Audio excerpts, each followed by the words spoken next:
Hi there, my name's Ben and I like to read. Today we are going to be reviewing The Confessions of an English Opium Eater by Thomas DeQuincey.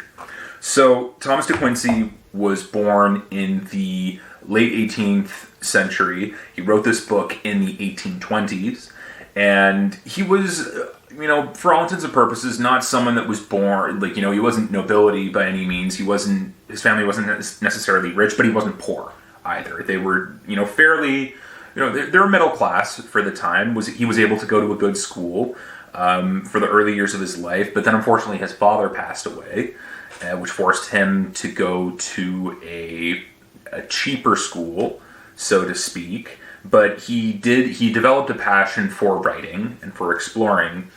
What the Confessions of an Opium Eater, of an English Opium Eater, describes is that at some point he ended up becoming addicted to opium. Now, for those of you who don't know what opium is, that was essentially the 19th century version of heroin. It's derived from the poppy. It's a very, very strong opiate, which is, of course, opium. Opiate comes from opium, which is all those drugs that are derived from poppy plants. And again, it was extremely popular throughout the world. Still is popular throughout the world to this day. And it was so popular, in fact, that the British fought a series of 3 wars with the Qing Empire in China, because, again, they were, subtly, or not so subtly, I should say, getting the Chinese population hooked on opium, so then that way they could weaken their morale in order to gain more favorable trade interests. But anyway, of course, because the types of opium poppies don't naturally grow there, you have to import it. Naturally, people who were over in Asia were bringing some back, and this is where Mr. DeQuincey managed to get his hands on some. The Confessions of an English Opium Eater is therefore his journey after he got sober, and it's a little pamphlet that he writes in first person detailing his opium addiction. Now, when this first came out, it was an instant hit amongst the Regency era society because it was so different. No one had ever described, a first-hand account of an addiction of any sort. And you have to take this into context because at that time, during the Regency era, going into the Victorian era, the social mores decided to become, a lot more conservative, a lot more restrained, rather than the excesses of, let's say, the Restoration period with Charles II, or the gin crazes of the 1700s, where there were, you could drink in the street, you could you could distill your own gin. It was essentially a free-for-all of vice and degeneracy, as some people put it. So most of the literature that people heard, or that they read about, when it comes to addictive substances, usually tended to be by these, temperance advocates and these, preachers and everything like that. So it was a very condescending, almost, a cautionary tale of, don't do this, otherwise, God will punish you and stuff like that. So the reason why DeQuincey's work was so refreshing and it was so popular was because not only is it a first-hand account, but he's just telling straight facts. He's saying, look, he wasn't some, lower class worker that, essentially nobody cared about. I mean, he wasn't completely rich either, but his social status essentially enabled him to be taken seriously while not being overtly scandalous. So if anything, it was needed. And yeah, it was not only is it a first-hand account of, how to consume opium, but he goes into great detail about the effects that opium has on you, down to the effects of the high, what it's like working on it, his adventures while he was doing it, the type of people that he was with, how addictive it was, and eventually how he kicked the habit. So, I mean, the language itself is again, you have to consider this was written in the 19th century, so most of the words are very familiar. It's just, again, the flow of it feels very archaic, but it's a fun read nonetheless. The version that I have, the formatting is a little bit weird. I mean, there's not a whole lot of paragraphs. It's essentially just block text.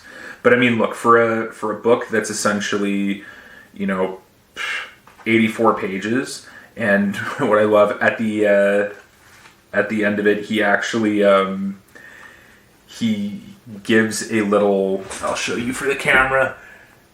He gives a little table. I'm not sure if that's focusing in, but you can pick it up and read it for yourself, of how much laudanum, and which again he was taking to wean himself off of it, and so it has everything down to the most minutest detail.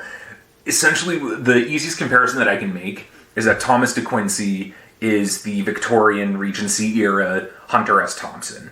This guy was the ancestor of gonzo journalism, where the journalist himself is put in the midst of the story, becomes part of it. And, this man was a bona fide opium addict for many, many years. I believe, correct me if I'm wrong, but it was at least 5 years this guy was straight addicted to opium. And again, it sparked a pretty big debate about the substance in the society. He wrote this more so as a cautionary tale, but a cautionary tale that people can relate to. I mean, he freely admits in the book that it's a fantastic substance. He wishes that he both simultaneously wishes that he never tried it and wants to have all of it all the time. And it's so fresh. It's something that it's one of those pieces of literature that's extremely unique, and it makes you surprised, like, okay, like, how come there isn't more of this? I guess maybe in our society where it's a little bit more open, perhaps it would be seen, if something like this was written, it would be more so, people would accuse the author of glorifying the experience rather than it being a cautionary tale, because we live in a time right now where it's very weird, where everything is an open secret, if that makes sense. Like, it's almost as if, like, you shouldn't take this substance, or at the very least, if you do, like, just keep your addiction in check. Like, our society has a huge problem with addiction, which is why, again, smoking is again, big tobacco. That's another story, and we won't get into it because this isn't that type of channel. But Slavoj Žižek makes a great point. Like, the reason why people go after smokers so much rather than, let's say, people who drink, is because, again, smoking is a very visual. It's essentially an in-your-face demonstration of your addiction, right? And people don't want to see that. They would rather, if you're addicted to something, have it behind closed doors. All this to say, that's why if this book was released today, it would be accused of glorifying it. That said, it was the content of the work, the author himself, and the time period that it was written and published in. It's the perfect storm. I think there's no other permutation that would have been where it would have been able to be as successful as it was. As such, if you're interested in reading the effects of opiate addictions, if you're interested about sort of having that taking that and putting it in a 19th century perspective, I would highly suggest you give it a read. It's only 84 pages. It's kind of funny. Some parts are very, whoa. This is, he's got such a way with his words where he's so descriptive. You can actually, he'll be describing these moments where he's out getting drunk with his friends, and then of course then they eat their opium, and just the complete underbelly of London society.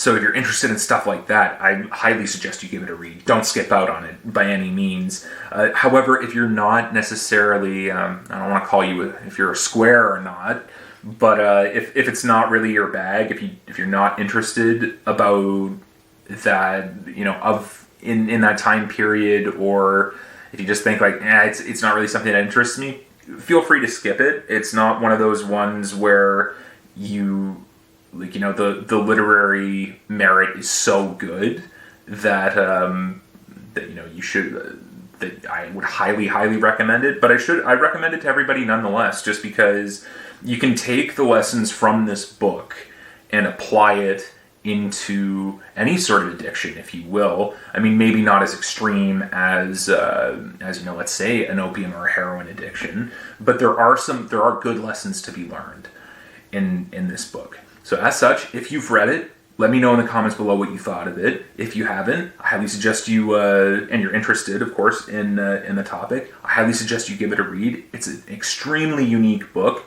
and I think it's one that really has stood the test of time. Thanks so much for watching.